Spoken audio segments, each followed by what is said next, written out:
All right, welcome back to another episode.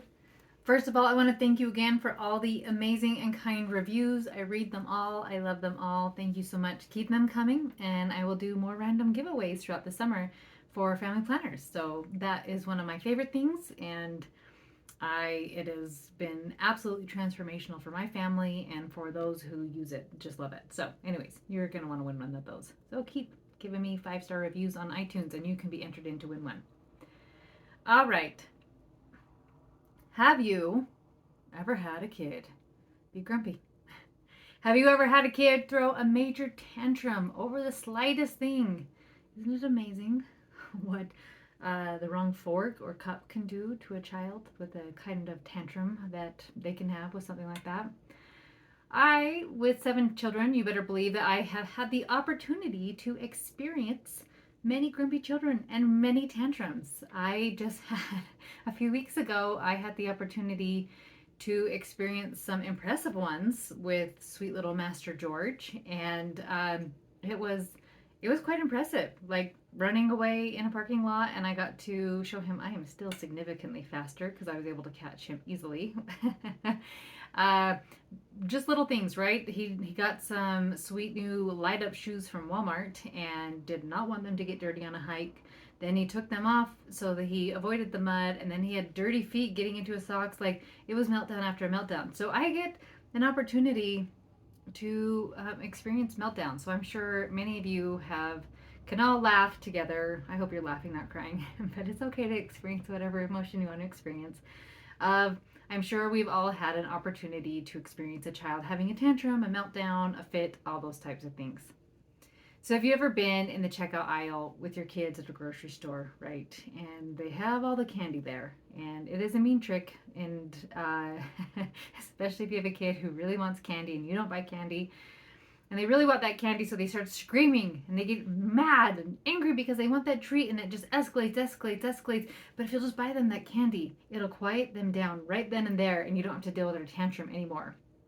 Well, that will solve something momentarily, right? Your kid will quit crying right then, but it doesn't really solve the actual issue. It doesn't actually teach your kid to not have tantrums anymore and to not do those types of things. So, is there something in your homeschool that's not working? Do you have a child who throws a fit over doing a certain subject, right? If you talk about math, is it instant tears and angry? When it gets to reading, does it a full meltdown? I can't do it. I don't know what's going on, right? Have you ever had a child have a full meltdown during school? Maybe when you have a kid freaking out over a subject, you think, I just have to throw out this curriculum and buy a new one, and it's going to fix everything, quote unquote fix. It is almost like getting the candy bar for the kid having a meltdown at a store, thinking that this is going to fix things. Momentarily, it will fix something, but it will not fix the actual underlying issue. Now, to be clear, I'm not saying that you can never switch curriculums, slow things down, or speed things up. But if you are throwing new curriculums at a child to stop them from having a meltdown or stop them from being so grumpy, you are just buying them the candy at the candy store, hoping that they will not have another meltdown. So it will just continue to surface if they are continually having a meltdown over curriculum. And every time you throw a new curriculum at them and they have another meltdown, a new curriculum is not going to be magic and all of a sudden make so they do not have another meltdown. There is no such thing as a magic curriculum that will solve all of your child's behavior issues. And I mean, if somebody has found something out there, by all means, share it with all of us. But friends, I'm telling you right now, it does not exist. If your child is constantly having meltdowns over whatever curriculum you are throwing at them, the curriculum is not the issue. So this got me thinking. There's a couple different ways to think about this, right? First of all, meltdowns are not an issue. And that is just a child feeling some strong emotions, and you can get really curious about that. But how do you tell the difference between a curriculum truly not serving your family Or a child maybe throwing a fit to get out of work, or throwing a fit because they are just feeling a certain emotion. So as I was asking myself this question, like, how do you tell the difference? Because there have times that I've gotten rid of curriculum, and I wasn't doing it because it was going to quote unquote solve all my family's problems and be all of a sudden school's going to be magical and it wasn't going to be awful anymore. If you are going in with a curriculum thinking this is going to be magical and solve all of our problems, I will tell you right now that is not the mindset you want to be going, especially if you are just trying new curriculums continually because you think it's going to fix everything. Now, there have been times when I have switched curriculums because it wasn't serving a child. And there have been times I've that's not a word, slowed things down because I noticed something wasn't working. So, how do you tell the difference between I need to slow things down, I need to throw it out, or I just need to help my kid push through? So, the one thing that kept coming to my mind as I was pondering this question is when you are truly connected with someone and you really know them, you can start knowing the difference because you know them so well. So, for example, I was sitting at dinner the other day and my cute 11-year-old came and he was looking at me and he was talking to me and he goes, "Hey, Mom, are you tired?" And I go, "I don't know, maybe a little bit, but I'm okay." And he goes, "You sure? Your eye's doing that wonky thing it does when you're tired." And I looked at him and I go, "Yeah, actually, I am. I'm exhausted. I'm extremely exhausted." And he was like, okay. I could tell by the way of your face. So I have a tell when I am extremely tired, and you've maybe even noticed it in these YouTube videos. If you watch these videos on YouTube or if you ever watch my face, I have an eye that will droop when I get really tired. And maybe now you'll look for it. I don't know. And you're like, "Oh, she was tired in that video." "Oh, she wasn't tired in that video." So my family knows me so well that they can tell I'm tired, even if I say the words, "I'm not tired," just by looking at my wonky eye. They're like, "Oh, I can tell Mom's tired because her eye is doing that thing." And they were even teasing me one day, like, it kind of flickers. It does, like, they know exactly what my eye does when I get tired, even if I'm like, "No, I'm not really that tired." And when they question it, I was like, "Oh, actually, I am exhausted. I didn't realize I was just pushing through," right? So they can spot it because they know me so well. So think about that same idea with your child. When you have that type of connection with them, you can now tell the difference if maybe you just need to slow down, or maybe you do need to mix things up, or maybe throw the whole thing out.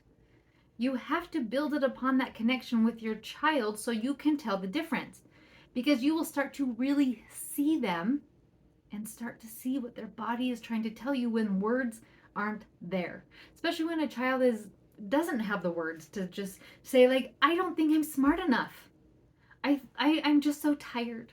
Maybe that's because I feel that one, right? Maybe you have a kid who's like, "This is boring because it's not very hard and it's not challenging me and I'm bored with it," right? They don't always have the words to say those types of things. So can you connect with your child at such a level that you can see what they cannot say?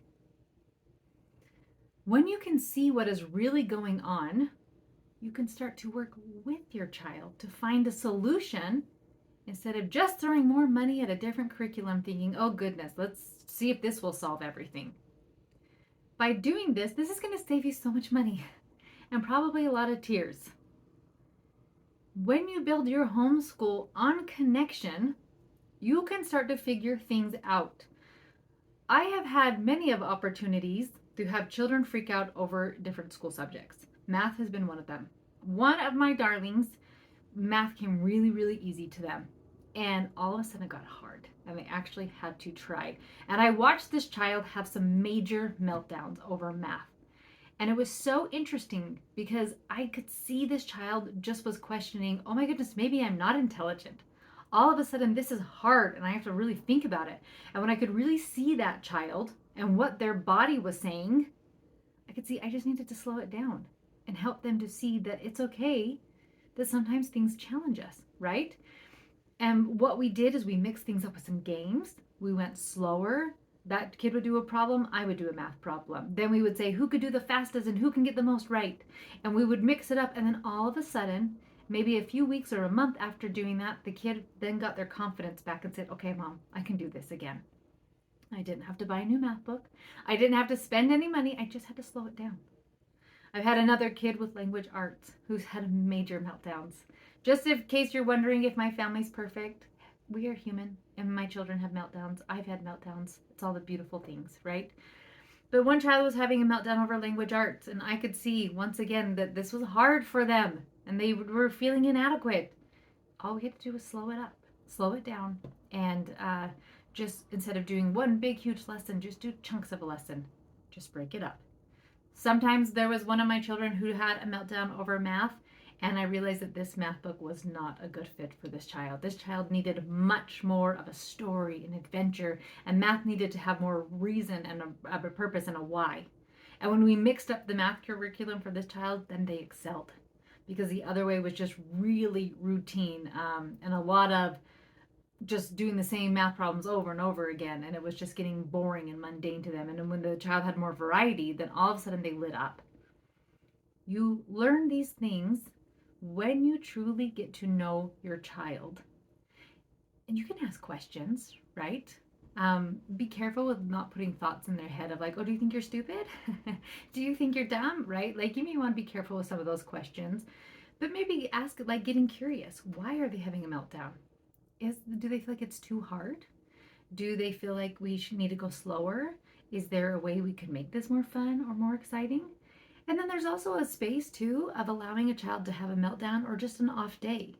Is this like a one-time experience that they're having a meltdown and they just need to have space to have a meltdown and have somebody say that's okay? Sometimes I think some things are hard too and I want to have a meltdown. I remember when we had our big 15 passenger van, big white homeschool van, and I still am a homeschooler even though my van is giving up the ghost. And it was off the side of the highway and it was off of a road that I rarely drive. And so I had called a tow truck and had asked them to take it to the shop and all that. And I was going to see if I could fix the van. And then I happened to go out on this highway and I saw my van was still there. And now it had stickers from the police saying, we are going to tow this van and you are going to have to pay all these fees and fines and all of this stuff.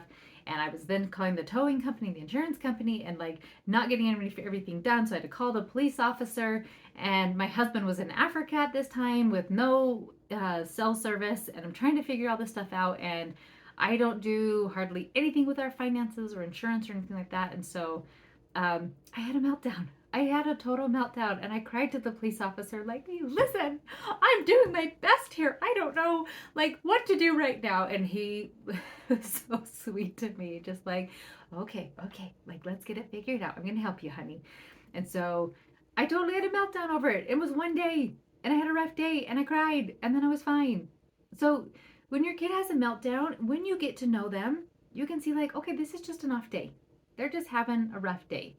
You can know like, oh, we need to slow down. This is too hard. They're maybe feeling a little inadequate and they're not understanding.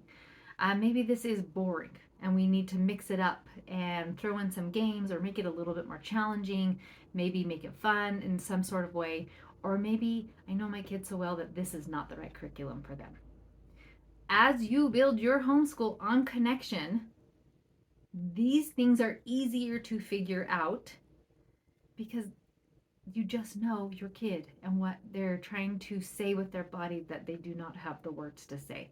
So I challenge you to always build your homeschool on this connection of getting to know your kid. Simple things to build a connection with your kid. Let go of the story that they're a pain in the butt, that they're difficult, that they're hard, all those types of things, and start seeing their good, amazing, awesome traits and pointing it out to them. You are amazing at taking initiative. You are so fun. Look for them doing those things and point it out. When you have people who build you up in your life, you feel more connected to them because you feel safe with them. You feel like they can see all your warts. You know, you've heard that like, can you love somebody? Can you love me with all my warts and all that stuff, right? When you point out what they're doing well and don't focus on the wart, like, yeah, you're really good at this. It's okay. That's one simple way to start building a connection with your kid. Yes, it is that easy. So if you are questioning whether or not your child, like you need to throw out a curriculum, look through it. Try to see what your child is actually saying Build upon that connection so you can see that. I challenge you to do that this year instead of wasting money just on more curriculum thinking it's going to be the magic curriculum to solve all your issues. Okay, friends, have an amazing week. Give me another 5-star review and you get so many bonus points in heaven for doing so. But you'll be entered into drawing for another family planner. So love you lots and talk to you next week.